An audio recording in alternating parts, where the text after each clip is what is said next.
आज की इस क्लास में सभी भक्तों का स्वागत है। अभी हम कीर्तन से स्टार्ट करेंगे। जय राधा माधव कुंज बिहारी, जय राधा माधव कुंज बिहारी, जय गोपीजन वल्लभ गिरिवर धारी, जय गोपीजन वल्लभ गिरिवर धारी, यशोदानंदन व्रज जनरंजन, यशोदानंदन व्रज जनरंजन, यमुना तीरा वनचारी, यमुना तीरा वनचारी, जय राधा माधव कुंज बिहारी, जय राधा माधव कुंज बिहारी, हरे कृष्णा कृष्णा कृष्णा हरे हरे, हरे राम राम राम हरे हरे, हरे कृष्णा कृष्णा कृष्णा हरे हरे, हरे राम राम राम हरे हरे, हरे कृष्णा कृष्णा कृष्णा हरे हरे, हरे राम राम राम हरे हरे, हरे कृष्णा कृष्णा कृष्णा हरे हरे, हरे राम राम राम हरे हरे, हरे कृष्णा कृष्णा कृष्णा हरे हरे, हरे राम राम राम हरे हरे, हरे कृष्णा कृष्णा कृष्णा हरे हरे, हरे राम राम राम हरे हरे, हरे कृष्णा कृष्णा कृष्णा हरे हरे, हरे राम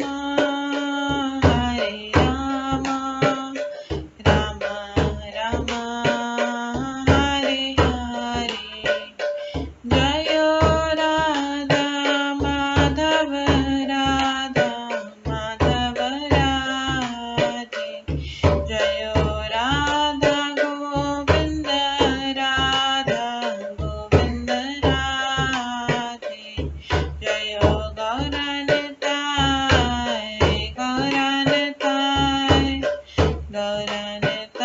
जय गौरनिताय, जय जय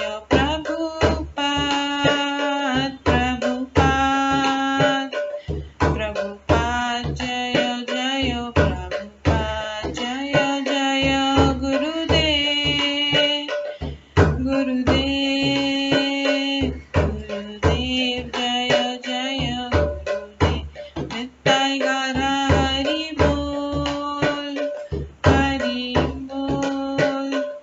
हरि बोल निताय गौर हरि बोल, गौर प्रेमानंदे हरि हरि बोल। हरे कृष्णा। आज की इस क्लास में सभी भक्तों का स्वागत है। अभी मंगलाचरण से स्टार्ट करेंगे। ॐ अज्ञानतिमिरन्धस्य ज्ञानाञ्जनशलाकया चक्षुरुन्मिलितं येन तस्मै श्रीगुरुवे नमः।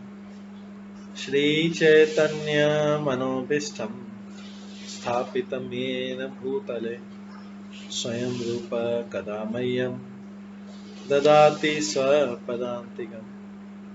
वन्देऽहं श्रीगुरो श्रीयुतपदकमलं श्रीगुरुं वैष्णवांश्च श्रीरूपं साग्रजातं सहगण रघुनाथान्वितं तं सजीवं साद्वैतं सावधूतं परिजनसहितं कृष्णचैतन्यदेवं श्रीराधाकृष्णपादान् सहगण ललिता श्रीविशाखान्वितांश्च नमो विष्णुपदाय कृष्णपृष्ठाय भूतले श्रीमते भक्तिवेदांत स्वामिन्निति नामिने। नमस्ते सरस्वती देवे गौरवाणी प्रचारिणे निर्विशेष शून्यवादी पाश्चात्य देशतारिणे। वाञ्छाकल्पतरुभ्यश्च कृपा सिन्धुभ्येव च पतितानां पावनेभ्यो वैष्णवेभ्यो नमो नमः। जय श्री कृष्ण चैतन्य प्रभु नित्यानंद श्री अद्वैत गदाधर शिवासादि गौर भक्तवृंद। हरे कृष्णा कृष्णा कृष्णा हरे हरे, हरे राम राम राम हरे हरे। ओम नमो भगवते वासुदेवाय। ओम नमो भगवते वासुदेवाय। ओम नमो भगवते वासुदेवाय। नारायणं नमस्कृत्य नरं चैव नरोत्तमं देवीं सरस्वतीं व्यासं ततो जयमुदीरये। नष्टप्रायेषु भद्रेषु नित्यं भागवत सेवया भगवते उत्तम श्लोके भक्तिर्भवति नैष्ठिकी। कृष्णाय वासुदेवाय देवकी नंदनाय च नन्दगोपकुमाराय गोविन्दाय नमो नमः।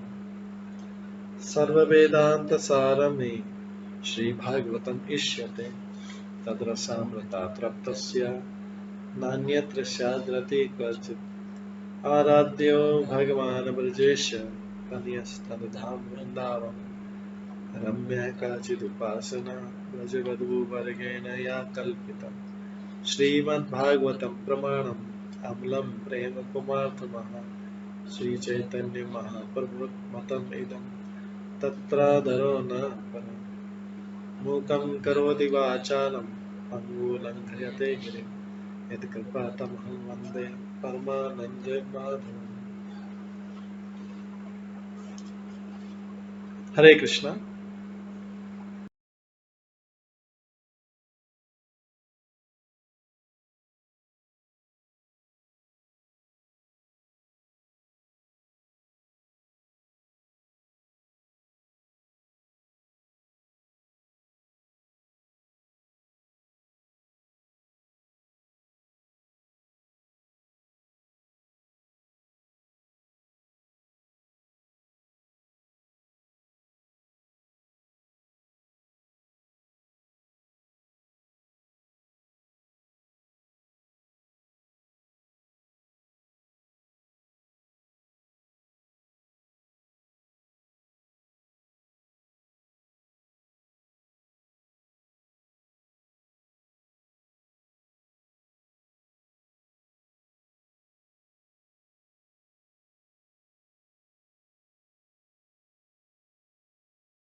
हरे कृष्णा। आज की इस क्लास में सभी भक्तों का स्वागत है।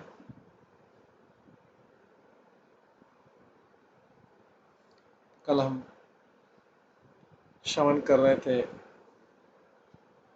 श्रीमद् भागवतम के 11वें स्कंद के 20वें अध्याय से,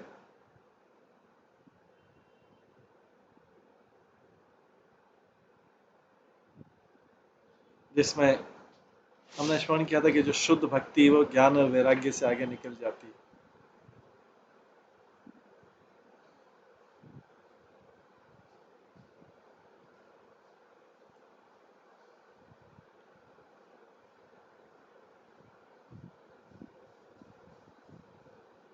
चौंतीसवें श्लोक में आज हम श्रवण करेंगे। इससे पहले हमने 33वें श्लोक से सुना था। भगवान उद्धव को बता रहे हैं, उद्धव गीता का हिस्सा है, कि उन सारी वस्तुओं को जो सकाम कर्म, तपस्या, ज्ञान, वैराग्य, योग, दान, धर्म तथा जीवन को पूर्ण बनाने वाले अन्य सारे साधनों से प्राप्त की जाती है, वो मेरे भक्त मेरी भक्ति से अनायास ही प्राप्त कर लेते। यदि मेरा भक्त किसी न किसी तरह स्वर्ग जाने, मोक्ष या मेरे धाम में निवास करने की इच्छा करता है तो ऐसे वर सरलता से प्राप्त कर लेता है।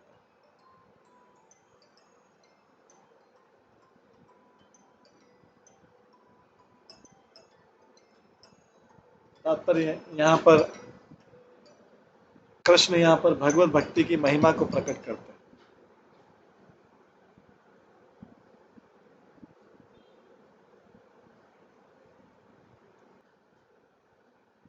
तो भगवान कहते हैं कि वो जो यदि मेरा भक्त किसी न किसी तरह स्वर्ग जाने, मोक्ष या मेरे धाम में निवास करने की इच्छा करता है तो वैसे वर सरलता से प्राप्त कर लेता है।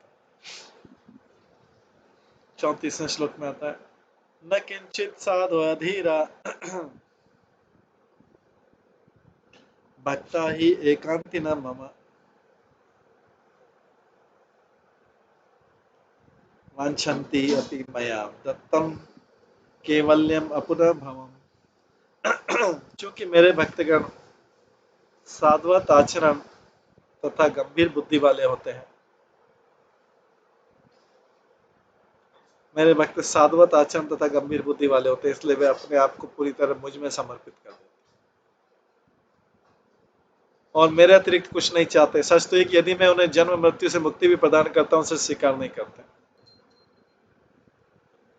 तो भगवान कह रहे हैं कि चूंकि मेरे भक्तगण साधवत आचरण तथा गंभीर बुद्धि वाले होते हैं, इसलिए वे अपने आप को मुझ में पूरी तरह समर्पित कर देते हैं और मेरे अतिरिक्त कुछ नहीं चाहते। सच तो है कि यदि मैं उन्हें जन्म मृत्यु से मुक्ति भी प्रदान करता हूं तो इसे स्वीकार नहीं करता।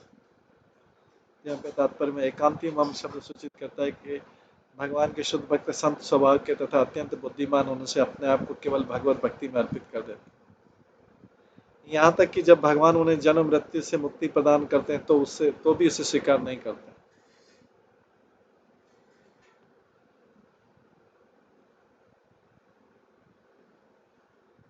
शुद्ध भक्त स्वतः भगवान के धाम में तथा आनंद तथा ज्ञान का नित्य जीवन प्राप्त करता है और भगवत भक्ति के बिना केवल मुक्ति का अत्यंत गर्हित मानता है। जो कोई कृष्ण नाम का कीर्तन करता है या निर्विशेष मोक्ष या भौतिक इंद्रिय तृप्ति प्राप्त करने के मंतव्य से ऊपरी तौर पर भगवान की सेवा करता है, उसे दिव्य भगवत भक्त नहीं कहा जा सकता। जब तक मनुष्य सांसारिक धार्मिकता, अर्थ, काम या मोक्ष की इच्छा करता है, तब तक वह समाधिपन या संपूर्ण आत्म साक्षात्कार को प्राप्त नहीं कर सकता। हर जीव वास्तव में कृष्ण का नित्य दास है और निजी इच्छा से रहित होकर स्वभावतः कृष्ण की प्रेमा भक्ति में लगने के निमित्त। इस श्लोक में जीवन के शुद्ध तथा परम पद का वर्णन स्वयं भगवान ने किया। 35 श्लोक में क्या है, निरपक्षम परम प्राहु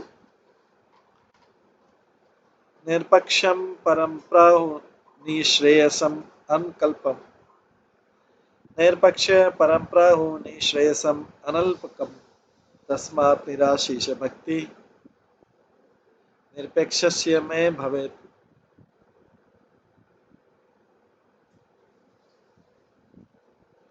कहा जाता है कि पूर्ण विरक्ति मुक्ति की सर्वोच्च अवस्था है।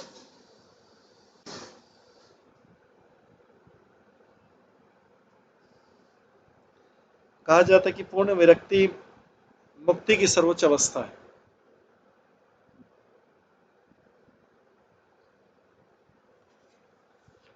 इसलिए कि जिसकी कोई निजी इच्छा नहीं होती और जो निजी लाभ के पीछे नहीं भागता, वो मेरी प्रेमा भक्ति प्राप्त कर सकता है।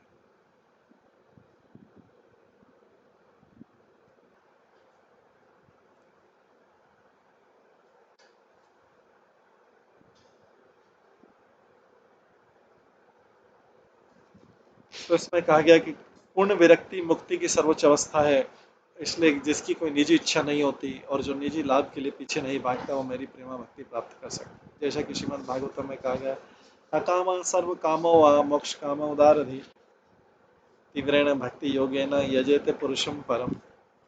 जिस व्यक्ति की बुद्धि उदार है, वो चाहे समस्त इच्छाओं से पूर्ण हो, चाहे किसी इच्छा से रहित तो या मोक्ष की इच्छा करता हो, उसे सभी प्रकार से परम पूर्ण भगवान की पूजा करनी चाहिए। सुखदेव गोस्वामी के इस कथन में तीव्रेण भक्ति योगी शब्द अत्यंत महत्वपूर्ण है। इस संबंध में श्रील प्रभुपाद टिप्पणी की कि जिस तरह सूर्य की विशुद्ध किरण अत्यंत शक्तिशाली होती है, इसलिए तीव्र कहलाती है, उसी तरह श्रवण कीर्तन इत्यादि के शुद्ध भक्ति योग को कोई भी संपन्न कर सकता है, चाहे उसका आंतरिक मंतव्य कुछ भी हो।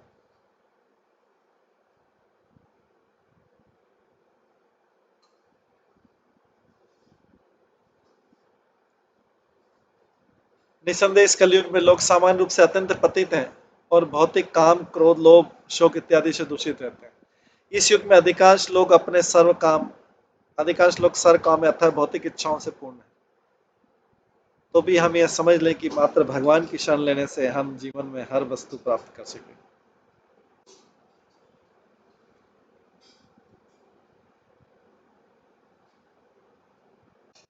जीव को भगवत भक्ति के अलावा अन्य किसी विधि में नहीं लगना चाहिए।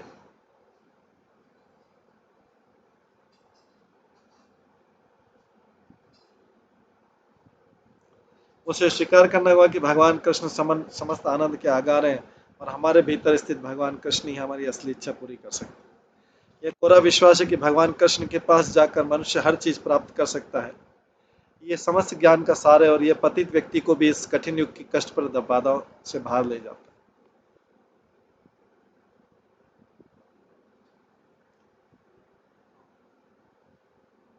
न मयि एकांत भक्ता नाम गुण दोष उद्धवा गुणा साधूनाम समचित्ता नाम बुद्धे परम उपेयुषाम।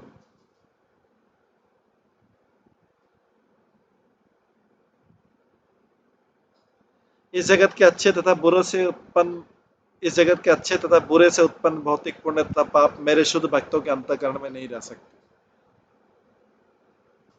इस जगत के अच्छे तथा बुरे से उत्पन्न भौतिक पुण्य तथा पाप मेरे शुद्ध भक्तों के अंतःकरण में नहीं रह सकते।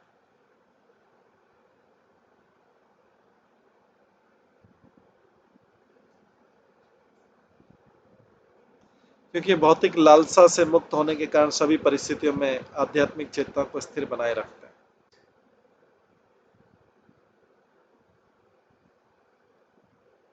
निसंदेह से भक्तों ने भौतिक बुद्धि से अतीत मुझ भगवान को पा लिया।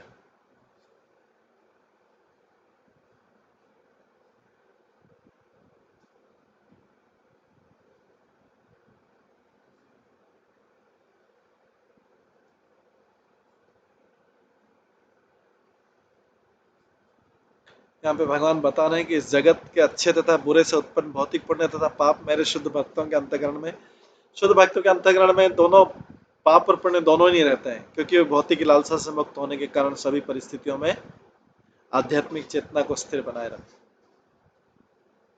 निसंदेह ऐसे भक्तों ने भौतिक बुद्धि से अतीत मुझ भगवान को पा लिया। मुझे भौतिक यहाँ पर भौतिक बुद्धि से अतीत का बोला गया, मतलब जो चीज भौतिक बुद्धि से समझ में नहीं आ सकती, उससे ऊपर की चीज।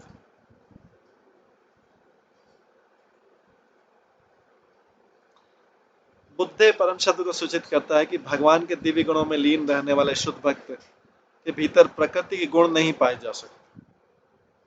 भगवत गीता के द्वितीय अध्याय में भगवान कृष्ण स्पष्ट करते हैं कि शुद्ध भक्त को निजी इच्छाओं से पूर्ण विरक्ति के द्वारा पहचाना जाता है। अतः भगवान कृष्ण की निष्काम सेवा में निरंतर लगे रहना वाला शुद्ध भक्त असंख्य वैदिक अनुष्ठानों तथा नियमों को सदैव नहीं मान सकता।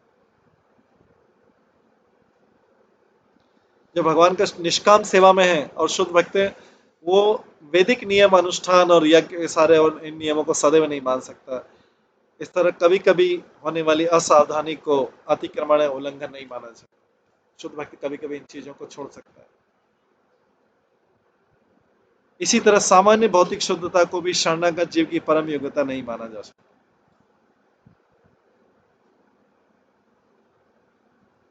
भौतिक शुद्धता अलग है, आध्यात्मिक शुद्धता अलग है। तो सामान्य भौतिक शुद्धता को भी शरणागत जीव की परम योग्यता नहीं माना जा सकता।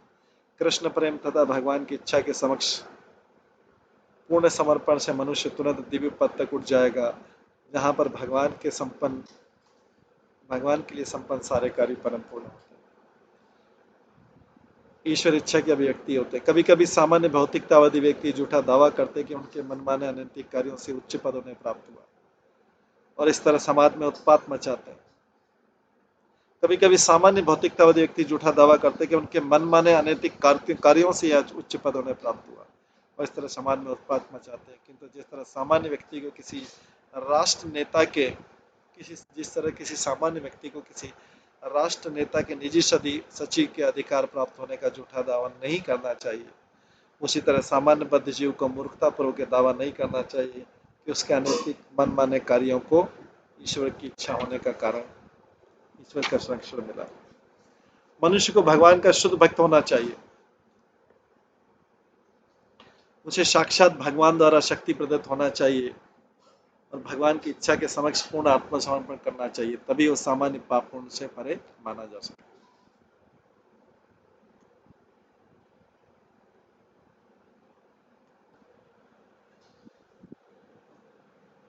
ऐसे उदाहरण जिनमें उच्च भक्ति के संतमय पद से कुछ काल के लिए च्युत है। श्री भागवत गीता में भगवान उपदेश देते हैं, अपि चेत सुदुआचारे भजते माम अनन्य भाग साधुरेव समंतव्य सम्यक अव्यवसित।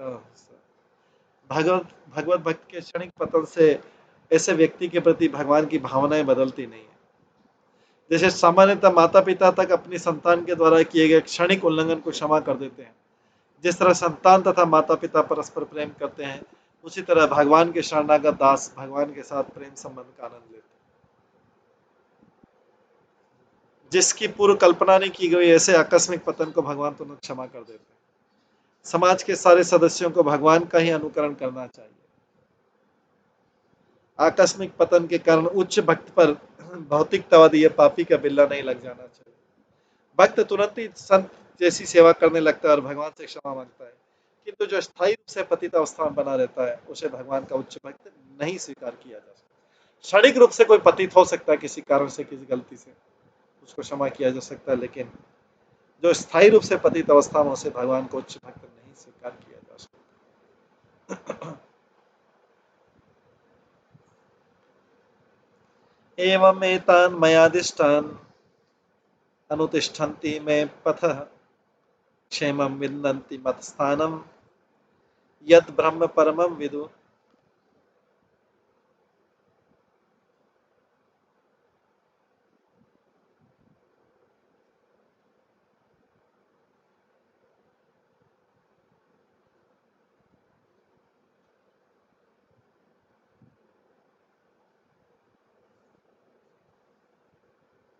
जो लोग मेरे द्वारा सिखलाए गए मुझे प्राप्त करने के नियमों का गंभीरता से पालन करते हुए मोह से छुटकारा पा लेते हैं और मेरे धाम में पहुंचने पर वे परम सत्य को भली भांति समझ जाते हैं।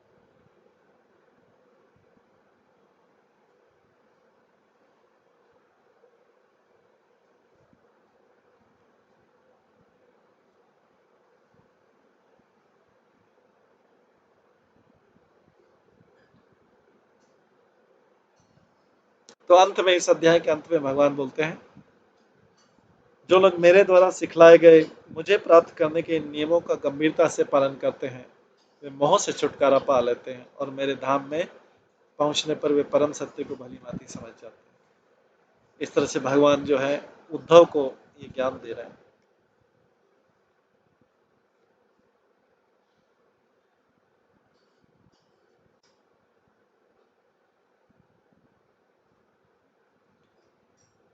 आगे इसके आगे वाले अध्याय में भगवान कृष्ण द्वारा वैदिक पद की व्याख्या बताई जा रही है। अगला अध्याय 21वां अध्याय इसी की कंटिन्यूशन भगवान बता रहे हैं।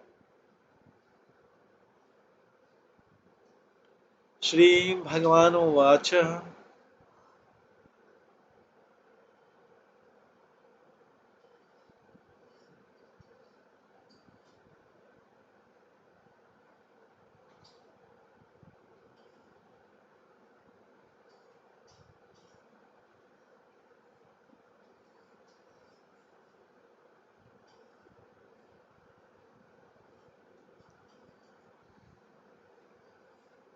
श्री भगवान उवाच ये तान् मत्पथित्वा भक्ति ज्ञान क्रियात्मकान् क्षुद्रान् कामान् चले प्राणे जुषन्त संसरति ते।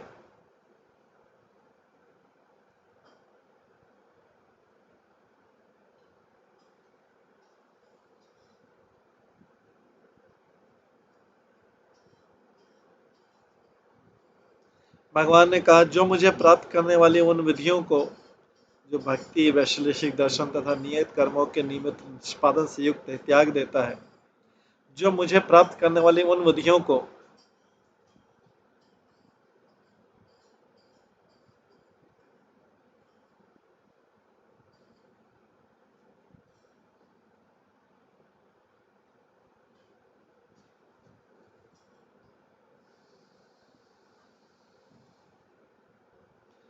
भगवान ने कहा जो मुझे प्राप्त करने वाली उन विधियों को जो भक्ति वैश्लेषिक दर्शन तथा नियमित कर्मों के नियमित निष्पादन से युक्त त्याग देता है और भौतिक इंद्रियों से चलायमान होकर क्षुद्र इंद्रिय तृप्ति में लग जाता है, वो निश्चय ही बारंबार संसार चक्र में फंसता जाता है।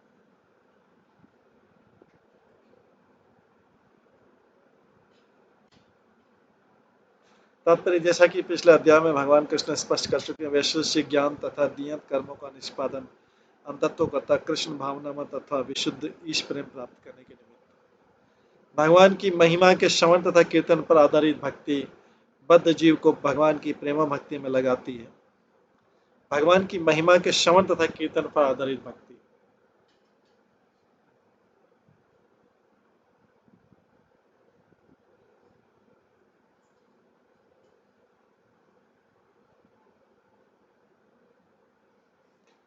बद्ध जीव को भगवान की प्रेम भक्ति में लगाती है, उस पर भगवान को प्राप्त करने का सर्वोत्तम साधन है। किंतु इन तीनों विधियों में निहित एक सामान्य लक्ष्य कृष्ण भावनामृत है। अब भगवान उसका वर्णन करते हैं कि जो भौतिक इंद्रिय तृप्ति में लिप्त रहते हैं और भगवान की कृपा पाने के लिए कोई प्रामाणिक साधन नहीं अपनाते हैं।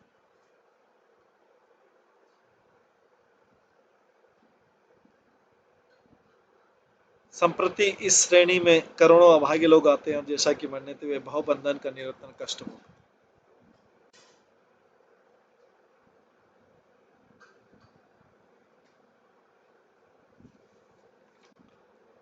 तो भगवान यहाँ पर भगवान कृष्ण द्वारा वैदिक पद की व्याख्या की जा रही है। स्वे स्वे अधिकारे या निष्ठा स गुण परिकीर्तितः विप्रय तु दोष स्यात् उभयो एष निश्चय। अपने पद पर स्थिरता ही वास्तविक शुद्धि कहलाती है और अपने पद से विचलन जो है अशुद्धि है। इस तरह दोनों को निश्चित किया जाता है।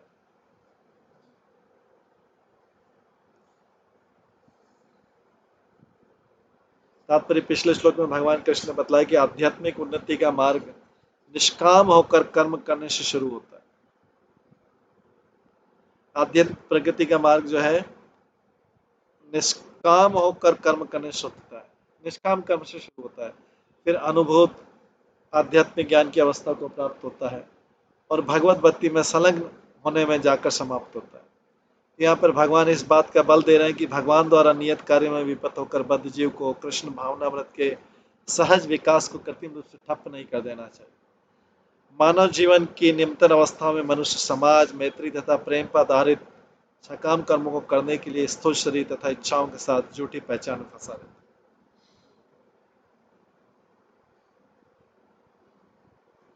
जब ऐसे भौतिकतावादी कार्यकलापों को यज्ञ द्वारा भगवान को अर्पित कर दिया जाता है तो कर्मयोग को प्राप्त होता है। नियमित यज्ञ द्वारा मनुष्य देहात्म बुद्धि को क्रमशः त्याग कर आध्यात्मिक ज्ञान के साक्षात्कार अवस्था को प्राप्त होता है, जिसमें वो अपने को भौतिक शरीर तथा मन से सर्वथा पृथक नित्य आत्मा के रूप में समझने लगता है।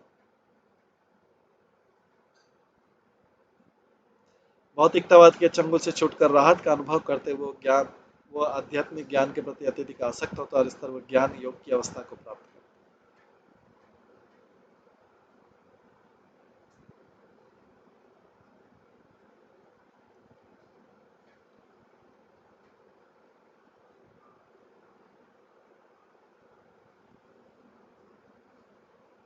आध्यात्मिक पथ पर और आगे बढ़ने पर वो अपने को परमात्मा भगवान कृष्ण का भिन्ना समझने लगता है। तब वो देखता है कि उसका बद्ध जीवन तथा उसका आध्यात्मिक ज्ञान भगवान से ही प्राप्त था,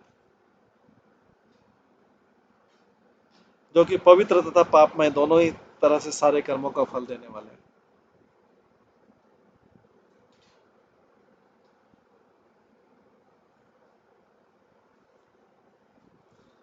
भगवत भक्ति में लगने तथा अपने को भगवान का नित्य दास मानने पर मनुष्य की आसक्ति शुद्ध भगवत प्रेम में विकसित होती है।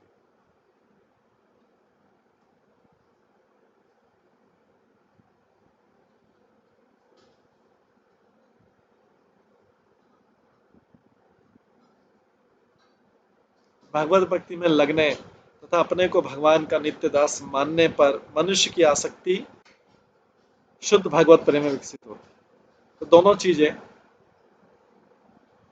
भगवत भक्ति में लगना और अपने आप को भगवान के नित्य दास मानना, तब जाके मनुष्य की आसक्ति शुद्ध भगवत प्रेम से विकसित होती है। इस तरह मनुष्य पहले भौतिक शरीर से आसक्ति की निम्न अवस्था को छोड़ता है और फिर बाद में आध्यात्मिक ज्ञान के अनुशीलन की आसक्ति को त्यागता है।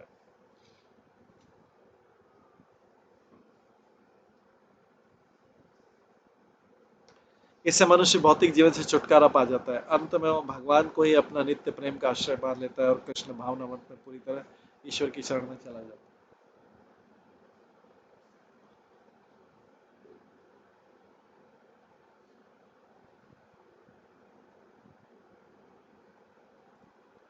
इस श्लोक में कृष्ण बतलाते हैं कि अब भी शरीर तथा मन से आसक्त जो अब भी शरीर तथा मन से आसक्त रहता है, वो कर्म योग के नियत कार्यों को कृत्रिम ढंग से त्याग नहीं पाता।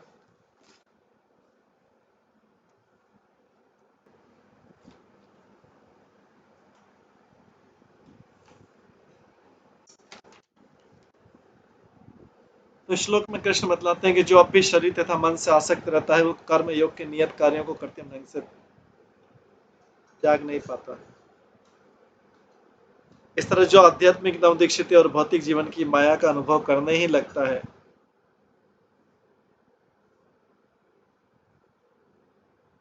उसे प्रेम भक्ति अवस्था का अनुकरण करते हुए भगवान की अंतरंग लीलाओं को 24 घंटे सोचने का कृत्रिम प्रयास नहीं करना चाहिए।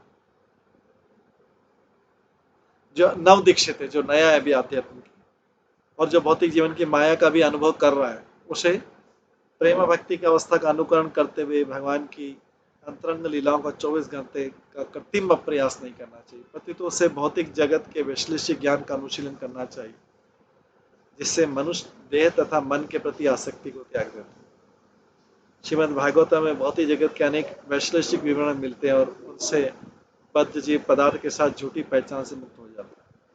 तो जो जगत की समस्त स्थूल तथा सूक्ष्म आसक्तियों से मुक्त होकर भगवत प्रेम की पूर्ण अवस्था को प्राप्त कर चुका है, वो कर्म योग तथा ज्ञान योग की निम्नतर अवस्था को त्याग कर भगवान की प्रेमा भक्ति में लग सकता है। तो जो व्यक्ति जगल स्थूल आसक्ति मतलब शरीर से संबंधित आसक्ति, और सूक्ष्म आसक्ति मतलब मन बुद्धि अहंकार से आसक्ति, इनसे मुक्त होकर भगवत प्रेम की पूर्ण अवस्था को प्राप्त कर चुका है, वो कर्म योग तथा ज्ञान योग की निम्नतर अवस्था को त्याग कर भगवान की प्रेमा भक्ति में लग सकता है।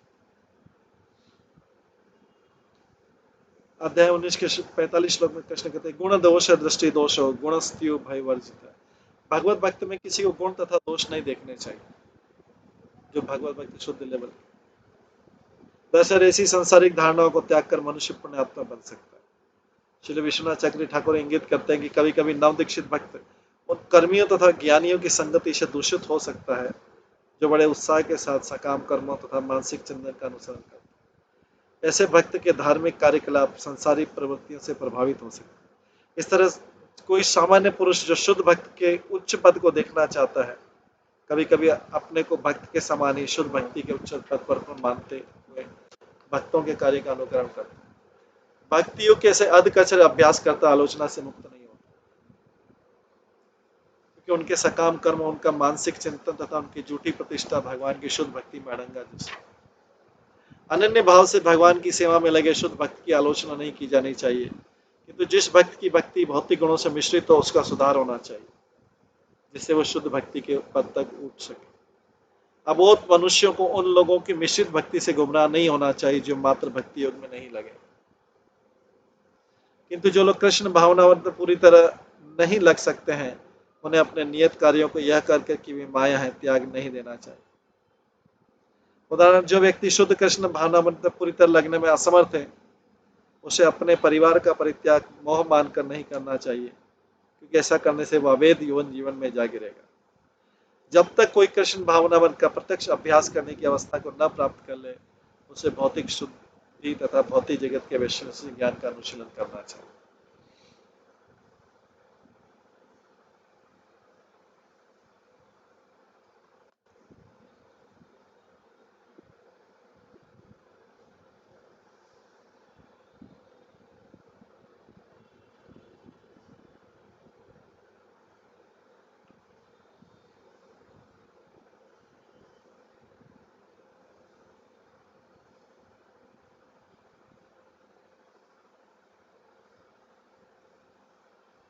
तीसरे श्लोक में बोला गया, शुद्ध शुद्धि विधीयेत समानेषु अपि वस्तुष द्रव्यस्य विचिकित्सा द्रव्यस्य विचिकित्सार्थम गुण दोषो शुभ शुभो धर्म अर्थम व्यवहारार्थम यात्रा अर्थम इति च न।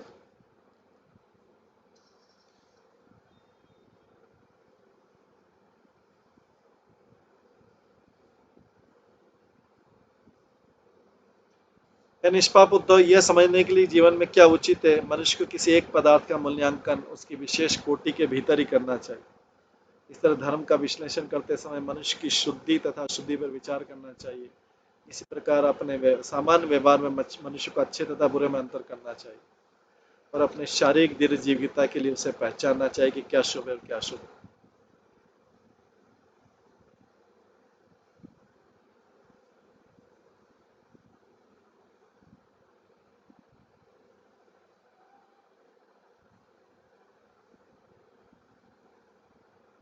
तात्पर्य, धार्मिक कार्यों, सामान्य व्यवहार तथा निजी अस्तित्व के लिए मूल्य के निर्णयों से नहीं बचा जा सकता। नैतिकता तथा धर्म सभ्य समाज की सनातन आवश्यकता है। इसके लिए शुद्धि अशुद्धि, पुण्य पाप, नैतिकता अनैतिकता में जो अंतर है उसको सुनिश्चित करना चाहिए।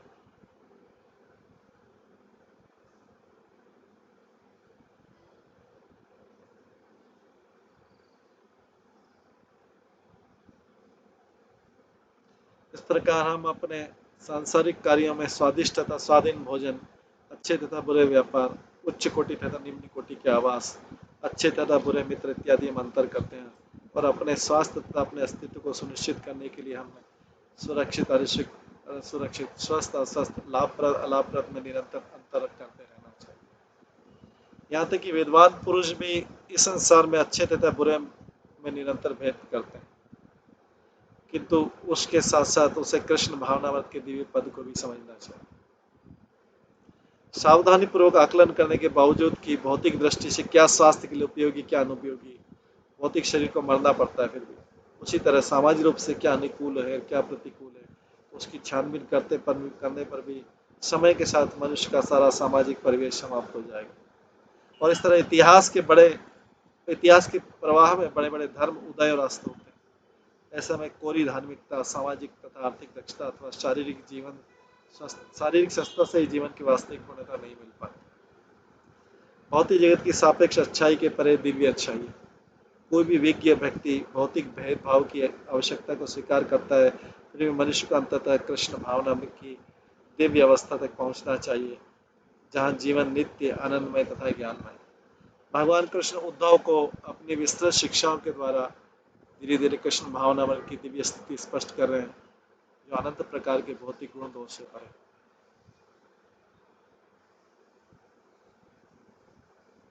दर्शितो अयम मयाचार धर्मम उद्वात धुरम, मैंने जीवन की शैली उन लोगों के के लिए प्रकट किए जो संसारिक धार्मिक सिद्धांतों का भार वहन कर रहे हैं।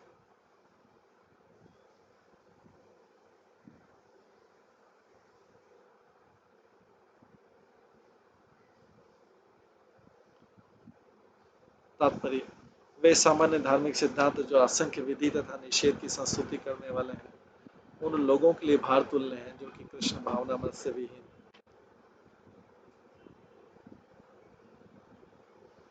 श्रीमद् भागवतम के प्रथम स्कंद में कहा गया है भूरीन भूरी कर्माणि श्रोता व्यानि विभागश। संसार में असंख्य धार्मिक शास्त्र हैं जो असंख्य धार्मिक कर्तव्य की संस्तुति करते हैं।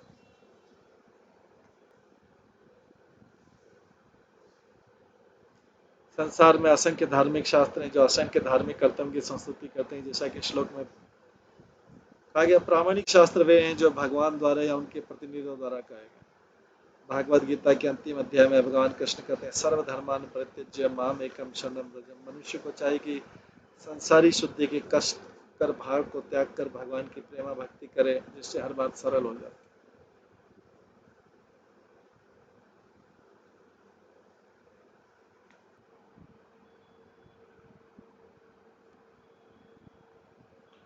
भगवत गीता में कृष्ण भी कहा सुसुखम कर्तव्यम, भक्ति योग विधि जो कि पूरी तरह भगवत कृपा पर निर्भर है, अत्यंत सुखप्रद है और सरलता से संपन्न की जाने वाली है। उसी प्रकार लोचनदास ठाकुर कहते हैं परम करुणा पयोर दुई जन निताय गौर चंद्र सब अवतार सार शिरोमणि केवल आनंद का। श्री चैतन्य महाप्रभु जो कि साक्षात भगवान कृष्ण है 500 वर्ष पूर्व भगवान नाम कीर्तन विधि का वितरण करने के लिए प्रकट हुए। इस तरह कृत्रिम तपस्या का भार वहन करने के बजाय मनुष्य सीधे भगवान धाम की सेवा में लग सकता है, जिससे उसका हृदय स्वच्छ हो जाता है, तुरंत ही उसे दिव्य आनंद का अनुभव होने लगता है।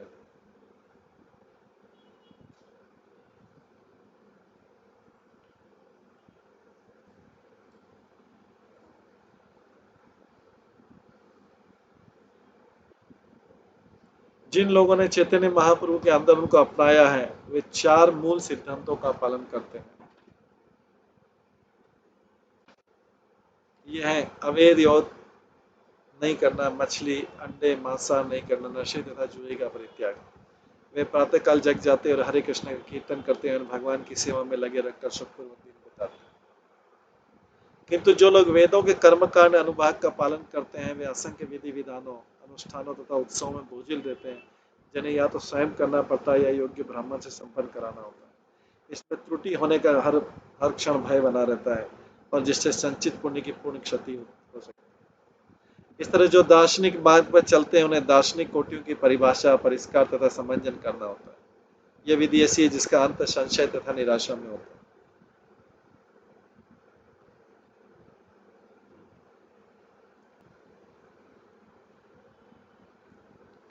योग का अभ्यास करने वाले कष्ट पर तपस्या करते हैं और अपने को कठिन गर्मी तथा शीत भूख इत्यादि से कष्ट पहुंचाते हैं।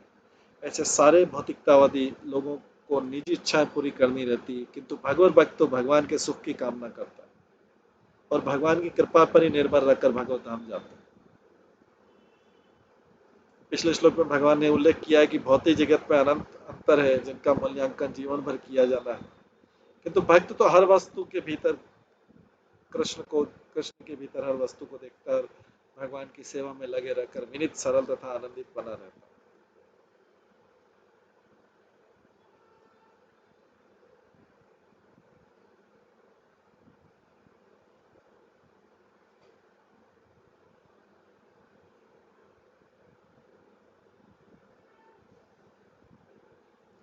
वह न तो धार्मिक उत्सव संपन्न करता, न ही समाज विरोधी या अनैतिक बनता। वो केवल कृष्ण नाम कीर्तन करता है और सरलता से जीवन की चरम सिद्धि प्राप्त कर लेता है। सामान्य व्यक्ति शारीरिक भरण पोषण के लिए उद्योग करते हैं, किंतु भक्त तो भगवान की कृपा से स्वतः ही लालित पालित होता है।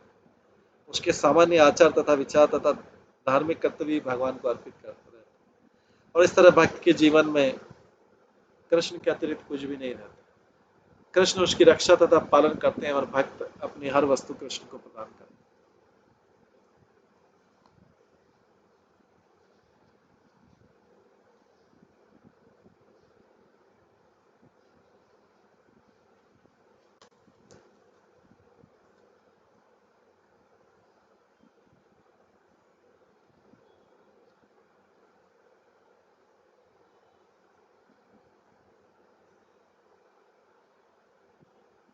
कृष्ण उस जो भक्त है, भक्त तो भगवान की कृपा से स्वतः लालित पालित होता रहता है।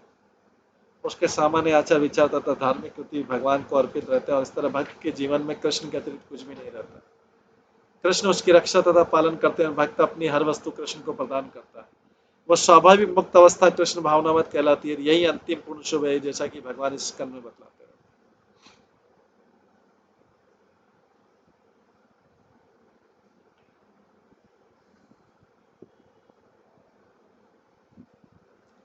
भूमि अंबु अग्नि अनिल आकाश भूताना, भूमि अंबु अग्नि अनिल आकाश भूतानां पंचधातवः आब्रह्म स्थावर आदि नाम शारीरात्म संयुता। पृथ्वी जल अग्नि वायु तथा आकाश, ये 5 मूलभूत तत्व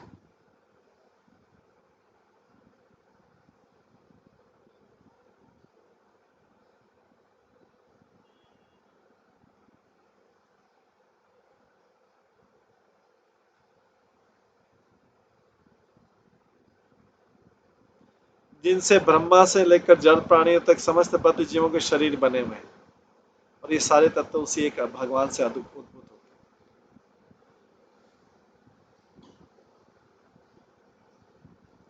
तात्पर्य, सारे शरीर इन्हीं 5 स्थूल तत्वों के जो भगवान से उद्भूत हैं, विभिन्न अनुपात में बंधे हुए हैं और जीव कोटि में आने वाले सभी जीवात्माओं को आच्छादित किए रहते हैं।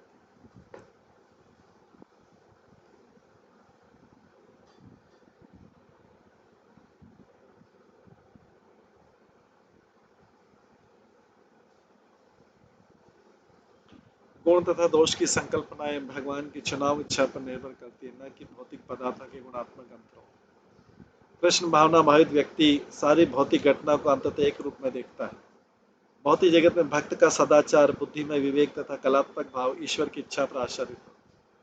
सारे भौतिक तत्व भगवान से उद्भूत होने के कारण अंततः अभिन्न होते हैं, किंतु सांसारिक अच्छाई के समर्थक डरते हैं कि यदि गुण दोष के भौतिक विवेक को कम करके बतलाया जाएगा तो लोग अनैतिक अथवा अराजकवादी बन जाएंगे।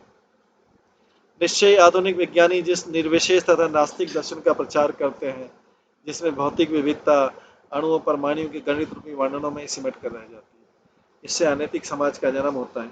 यद्यपि भौतिक विज्ञान तथा वैदिक ज्ञान दोनों ही भौतिक विविधता के महत्व का उद्घाटन करते हैं और समस्त भौतिक शक्ति की एकरूपता को बतलाते हैं, किंतु मात्र कृष्ण भक्ति ही ईश्वर की इच्छा के परम पुण्य के प्रति समर्पित हो।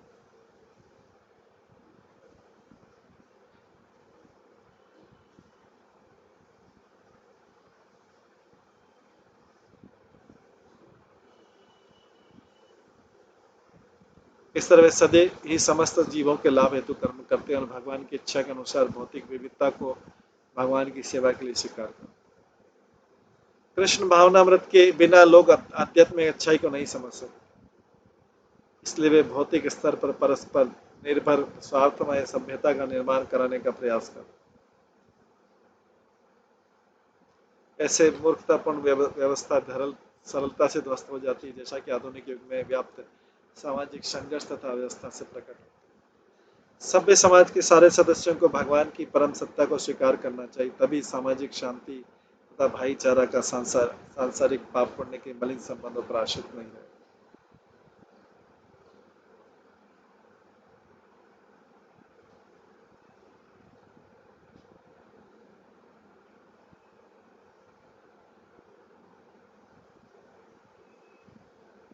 वेदेन्नाम रूपाणि विषमाणि समेष्वपि धातु धातुषुपद्रव कल्प्यम एतेषां स्वार्थ सिद्धे।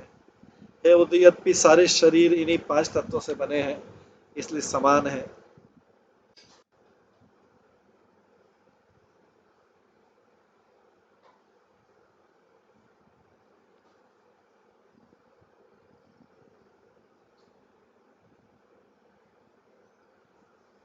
किंतु वैदिक ग्रंथ ऐसे शरीरों की कल्पना भिन्न भिन्न नामों तथा रूपों में करते हैं, जिससे जीव अपने जीवन लक्ष्य प्राप्त कर सके।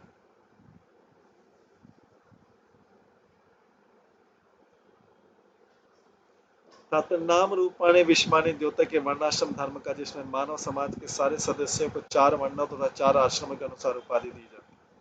जो लोग बौद्धिक या धार्मिक सिद्धि में लगे रहते हैं वे ब्राह्मण कहलाते हैं। जो राजनीतिक सिद्धि में लगे रहते हैं वे क्षत्रिय कहलाते हैं। और जो आर्थिक सिद्धि में लगे रहते हैं वे वैश्य कहलाते हैं। और जो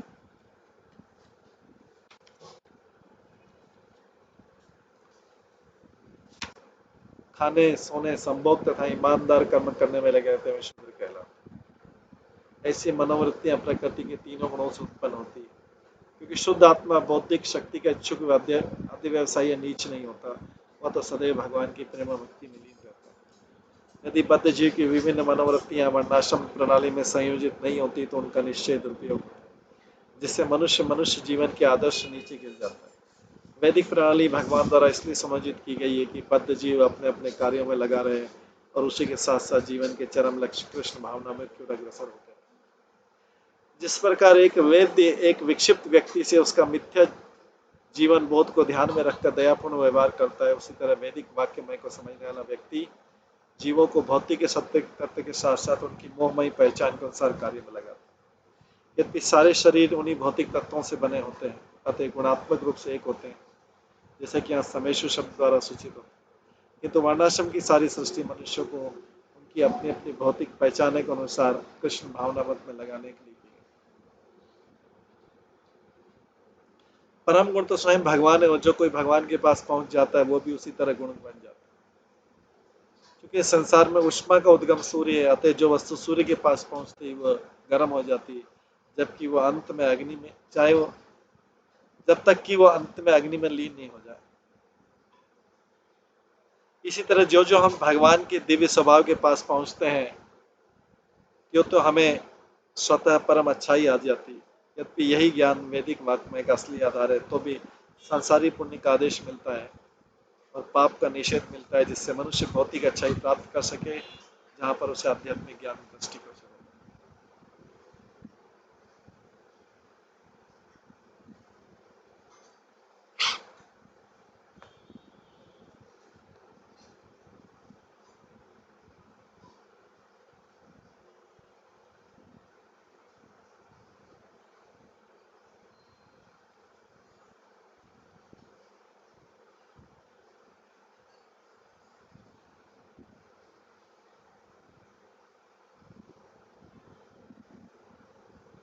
आगे 7वें श्लोक में आता है, देश कालादि भावानां वस्तुनां मम सततम गुण दोषो विधीयते नियमार्थम ही कर्मणाम। ये संतुष्ट मैंने भौतिकतावादी कर्मों पर प्रतिबंध करने के लिए सुनिश्चित कर दिया है कि देश काल तथा सारी भौतिक वस्तुओं में से कौन सी उचित है और कौन सी अनुचित। तात्पर्य श्लोक में नियमार्थम शब्द महत्वपूर्ण है। बद्ध जीव अपनी झूठी पहचान अपनी इंद्रियों से करता है।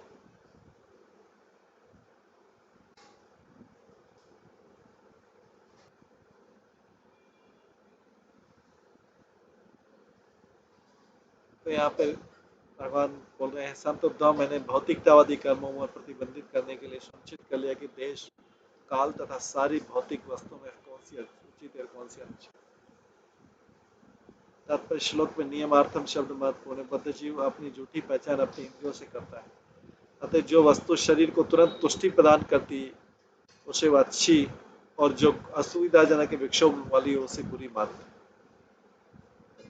किंतु उच्चतर बुद्धि से मनुष्य अपनी दीर्घकालीन हित या संकट को पहचानता है। जैसे कोई दवा पीते समय कड़वी लग सकती है, किंतु दीर्घकालीन हित को ध्यान में रखकर मनुष्य दवा पी ले, जिससे वह अभी कष्ट न देने वाले किंतु अंततः घातक होने वाले रोग से छुटकारा पा सके। उसी तरह वैदिक वाक्य में संसार की सारी वस्तुओं तथा कार्यकलापों में से क्या उचित है और क्या अनुचित है उसको सुस्थापित करके मनुष्य की पापों ने मनोवृत्ति को प्रतिबंधित करता है। चूंकि हर व्यक्ति को भोजन करना चाहिए इसलिए वेद सतोगुणी भोजन की संस्तुति करता है।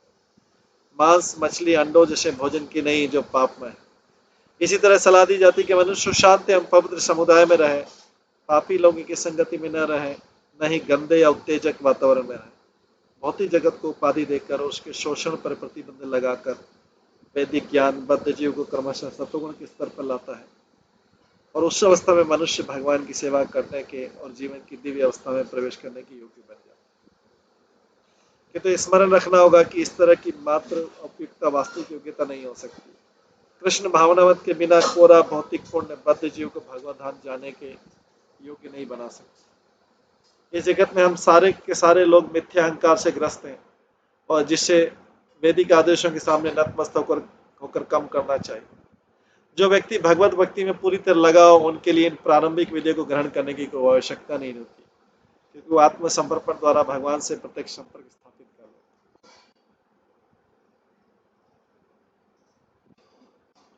पिछले श्लोक में भगवान ने बतलाया कि विभिन्न जीवों के शरीरों को वैदिक वाक्य में विभिन्न मूल्य क्यों प्रदान करता है। यहाँ पर वे इन शरीरों से अंतःक्रिया करके भौतिक वस्तु के परिप्रेक्ष्य में वैदिक मूल्यांकन बता रहे।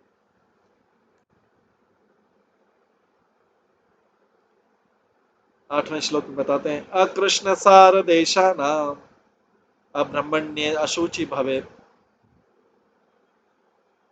कृष्ण सारपि असौवर कृष्ण सारपि असौवीर कीकट असंस्कृत इरणम। स्थानों में वे स्थान दूषित होते हैं जो धब्बेदार, अब ये अलग अलग बता रहे हैं, स्थानों में वे स्थान दूषित माने जाते हैं जो धब्बेदार 12 सिंगों से रहित, जो ब्राह्मणों के प्रति भक्ति से रहित है। जहां धब्बेदार 12 सिंगे होते हैं किंतु जो सम्मानी व्यक्तियों से रहित रहता है, तथा कीकट जैसे प्रदेश वे स्थान जहां स्वच्छता तथा संस्कारों की अवहेलना की जाती है, और जहां मांस भक्षों का प्राधान्य या जहां पृथ्वी बंजर होती है। स्थानों में कौन कौन से स्थान दूषित माने जाते हैं, और इसके बाद अलग अलग चीजें और भी बताई जाएगी। वस्तु, काल, सबकी अशुद्धि बताए, कौन सा शुद्ध है कौन सा अशुद्ध है। तो स्थानों में वो स्थान दूषित माने जाते हैं जो धब्बेदार 12 सिंगों से रहित है, जो ब्राह्मणों के प्रति भक्ति से रहित है, जहाँ धब्बेदार 12 सिंगे होते हैं किंतु जो सामान्य व्यक्ति से रहित होते हैं, तथा कीकट जैसे प्रदेश वे स्थान जहाँ स्वच्छता तथा संस्कारों की अवहेलना की जाती है, जहाँ मांस भक्षणों का प्राधान्य रहता है और जहाँ पृथ्वी बंजर है।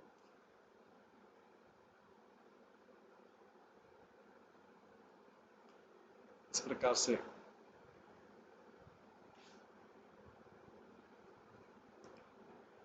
यहाँ पे तात्पर्य बताते कि कृष्ण सार शब्द धब्बेदार 12 सिंह का सूचक, जिसका चर्म ब्रह्मचारी लोग, बट्टू लोग गुरु आश्रम में निवास करते समय पहनते हैं। ब्रह्मचारी कभी जंगल में शिकार नहीं करते, अपितु मरे हुए 12 सिंहों का चर्म ग्रहण करते हैं। धब्बेदार अर्थात श्यामक 12 सिंह का चर्म वैदिक यज्ञ के समय दीक्षा ग्रहण करने वाले विधान करते हैं। चूंकि ऐसे प्राणियों से भी इन स्थानों में ठीक से यज्ञ नहीं किए जा सकते, इसलिए ऐसा स्थान अशुद्ध है।